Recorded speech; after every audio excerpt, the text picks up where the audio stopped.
Study of a Young Married Couple in Hobby Lobby. A short story by Jared I. McGee. Upon seeing a great many extremely young married couples really trying diligently at looking, openly exhibiting, being in love, the ignorance is bliss concept came rushing forth. The single worst thing I've ever done in regards to my sustained happiness has been opening my eyes. Opening my eyes through travel, education, exploration. By simply knowing there are more options than participating in unrepentant capitalism via conspicuous consumption in a TJ Maxx or a Walmart on a sunny Saturday, buying clothes to be seen in at church and the inevitable subsequent out-to-eat restaurant adventure, I doomed myself. The universe is infinite, and we are small. When your world is only 28.3 square miles of rolling pre-Ozark Mountains suburbia, it is much easier to find satisfaction. Ignorance may be bliss, but myopia is a means of extending, expanding, defending, and perpetuating that blissful ignorance. From TJ Maxx to Ross to Hobby Lobby, they meander, hand in hand, looking like children play-acting as adults, loudly proclaiming vociferous truisms about their wonderful day and even more wonderful relationship. But, upon entering Hobby Lobby, they were confronted with a near disaster. There in the store, they simply could not find the right snowman for their front bay window. I try to continue people-watching without being noticed. That one is just too much like a cartoon, the young woman bemoans. Well, don't worry, honey. We'll find the right one for us, the teen husband reassures in his best velvety sitcom TV dad voice, waddling toward his young wife to embrace her and kiss her. She seems calmed by this and happy that it is happening, this very public affirmation of their love. Yet she cringes a little when their lips meet. Her smile is just a little too wide, and her responses and retorts a little too loud and cheesy to be authentic. Somewhere in her, the innate yearning for more than these 28.3 square miles is shredding its throat in a primal scream of frustration and fear. As they wait in line to purchase the other, more perfect for them Christmas decorations, they continue to snuggle, coo, and canoodle. Apparently they are looking quite forward to a back-to-back Harry Potter marathon on FX tonight. She giggles and says that they're in for a wild night. There is playfulness and hope in her voice. There is energy and life in her delivery, coyness in her eye. There is despondence in her eyes. Even more in his. They bare their teeth to one another in a pained smile that looks more like a grotesque mating ritual, more akin to lions or great apes, though the beasts have far more majesty and grace in their ritual than these two. The commonality is, indeed, almost entirely superficial. Yet the aggression present in the mating exchanges of animals is present. The mixture of fear, excitement, and anger is present. The desperation to ensure the coupling goes forth is present. These two are animals and just as much slaves to biology and the demands of their environment as any fauna in plain or jungle or forest or stream.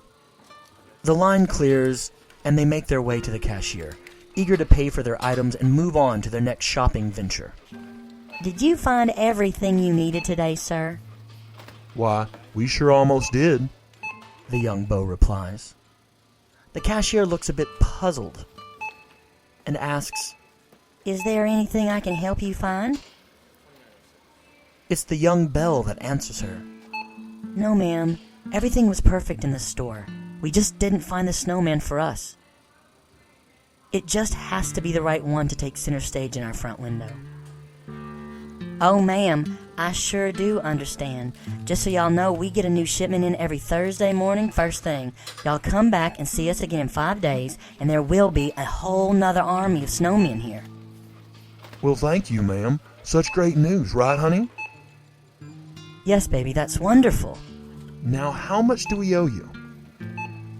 Well, everything comes to $38.74. Well, here you go. Would you like to donate $1 to fight hunger in the local soup kitchens? Ma'am, I would love to donate $2.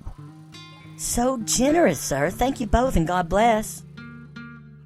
The couple snatched up their bright orange plastic bags with a bit more zest and verve, bouncing out of the store, clearly proud of themselves for bettering the world via their donation.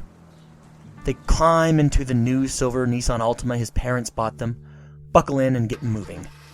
They get home after a quick run by Sonic. They each get 44-ounce diet sodas. They are trying to watch their weight after all. Upon entry, they put away their doodads and crafts that they purchased from Hobby Lobby. They'll bedeck their home in Christmas finery on Sunday afternoon. That is their plan, after all, and they cannot deviate from those carefully made plans. Once the bags are put away in the hall closet, that is where their projects to come go, after all, he throws open their inexpensive Walmart blackout curtains and flips on the Harry Potter marathon. FX is just starting up Chamber of Secrets. He loves looking out on his domain through those open curtains. They love that.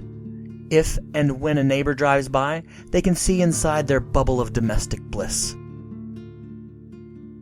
Well, sweetie, I guess we missed the first one. I'm sorry, I shouldn't have spent so much time in Payless. I sure hope you're not too disappointed. Oh, baby, don't worry about it, she answers in a saccharine tone. So, the production continues. Even now that they are out of the eyes of the floods of their fellow denizens of suburbia, they must continue to run and rerun their lines and cues. Continuously reminding themselves of their love, continuously reiterating that they are joyous in their union. Then, the eyes that are on them are the most important of all. Their own. Their God. The production must continue. Hun, don't you think 2 films is enough for tonight? Wouldn't you like to do something else? She purrs this last bit out, muting the introductory credits and music to Harry Potter and the Goblet of Fire. Maybe something that we need to close the curtains for? They laugh together, nervously. The anxiety is palpable. Each of them knows the other's anxiety is as great as their own. This is generally the way of their coupling rituals, hiding sexuality, want, need, and, in honesty, disappointed compromise in humor and half-hearted seductions, generally to a litany of fictional characters' voices, television programs' theme songs. She unmutes the movie to break the silence. They follow the pre-established rules of engagement, sitting down on the couch, beginning to lightly kiss and pet, eyes closed tightly. Roughly 5 minutes in, he gets up and closes those beloved blackout curtains. They couldn't stand the thought of people seeing them kiss, much less anything else. It would be the neighborhood scandal. They couldn't be seen in church again. Despite the tentative touching through their clothes and soft kissing on face, necks, and, on rare occasion, lips, they still sit relatively far apart for 2 people who are seemingly moving toward a sexual encounter. The reaching out to grasp and leaning forward to kiss would be comical if it weren't so wretched and saturated with the same fear and desperation they'd been brining in all morning. All their lives. He is shy and won't meet her eyes. She doubts whether or not she is pushing in the right direction, if this is something he is feeling is necessary today. He turns Harry Potter and the Goblet of Fire up, the signal to her that they would be running tonight. They move to their bedroom, not touching on their way down the hall. They disrobe on their opposing sides of the room in complete dark. She hears him toss his clothes into the hamper, the not at all soiled clothing wisping as it hits the woven wicker laundry hamper that is his. This is her cue to lie down. She is ready. She's always the quicker of the 2 to get undressed.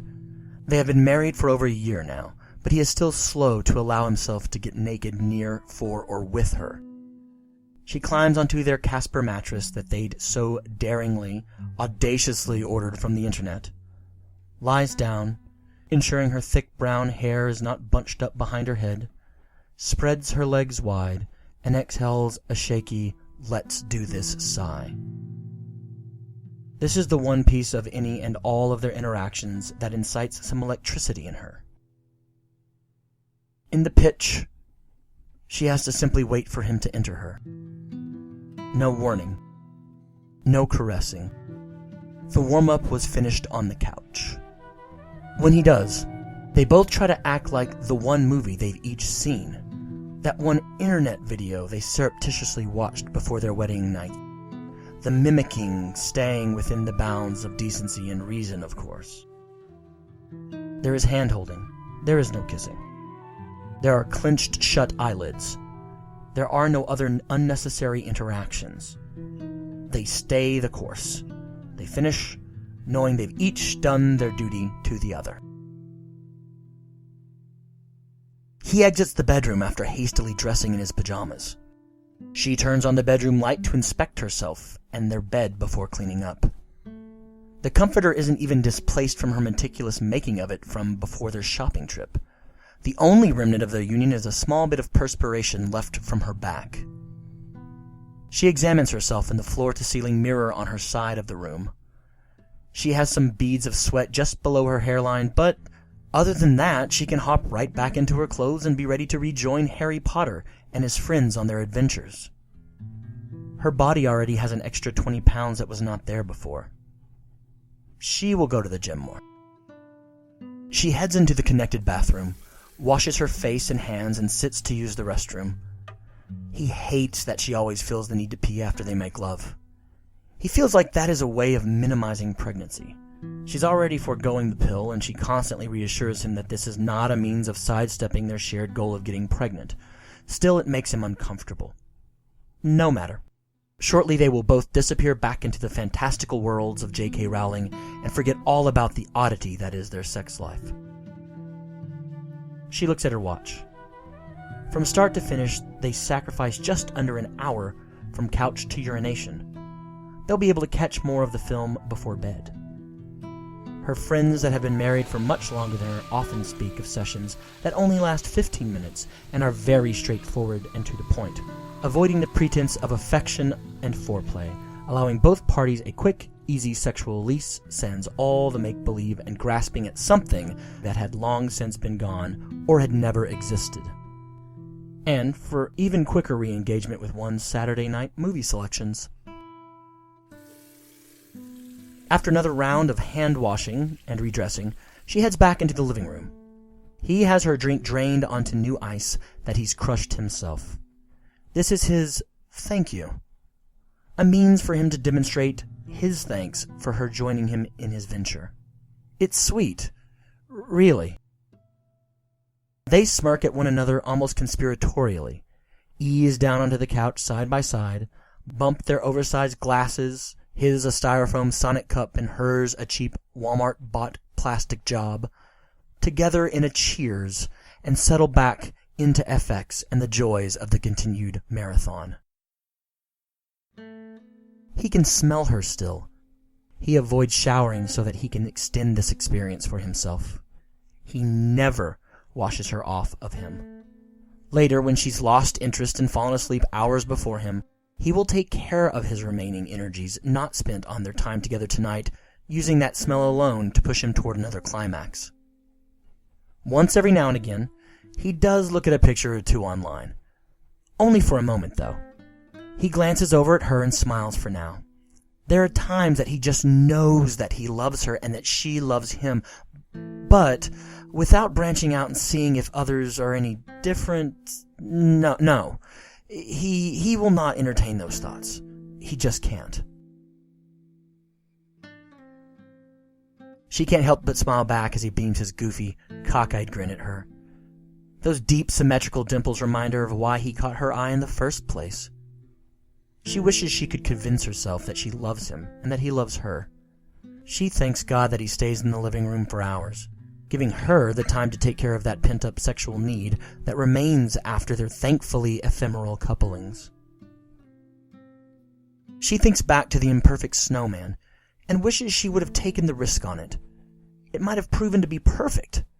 It might have looked good in her window, in spite of not fitting in with any of the other decorations she had been hoarding since last Christmas. She decides to go back and give it a second browse, alone. Maybe she could take the risk. She thinks back to the handsome older gentleman. She had seen him watching them shop. It might have been that he thought she was pretty. It might have been fun to glance up from under her wind-blown tousled hair and give him the briefest of smiles. She decides to go back and see if he might frequent Hobby Lobby. If the universe is putting this strange person in her way, maybe she could take the risk. She reaches out to hold his hand.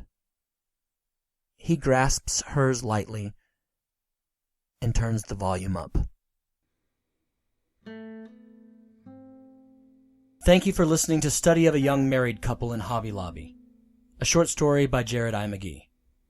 The soundtrack for this short story was taken from the Free Music Archive at freemusicarchive.org, an amazing community of artists that set out to help one another through the sharing of their art. All 3 tracks are original pieces by Axletree, who also goes by the name Alexander Westmacott. More music from Axletree is available at Free Music Archive or their website at axletreewood.com. I have a link in this story's description where you can head over to his webpage. A sincere thank you to the artist and freemusicarchive.org for the contribution. This track is being used under a Creative Commons Attribution Share-alike License 4.0. All sound effects were taken from freesound.org, another community dedicated to bettering audio art. User J Mayoff created the grocery store sounds. User Johnson Brand Editing provided the parking lot sounds. User Phil Soko recorded the hand washing sounds. And user IESP brought the toilet flushing sounds to the story. Thank you to those contributors for enlivening the story. These sounds are being used under a Creative Commons 1.0 Universal Public Domain Dedication License.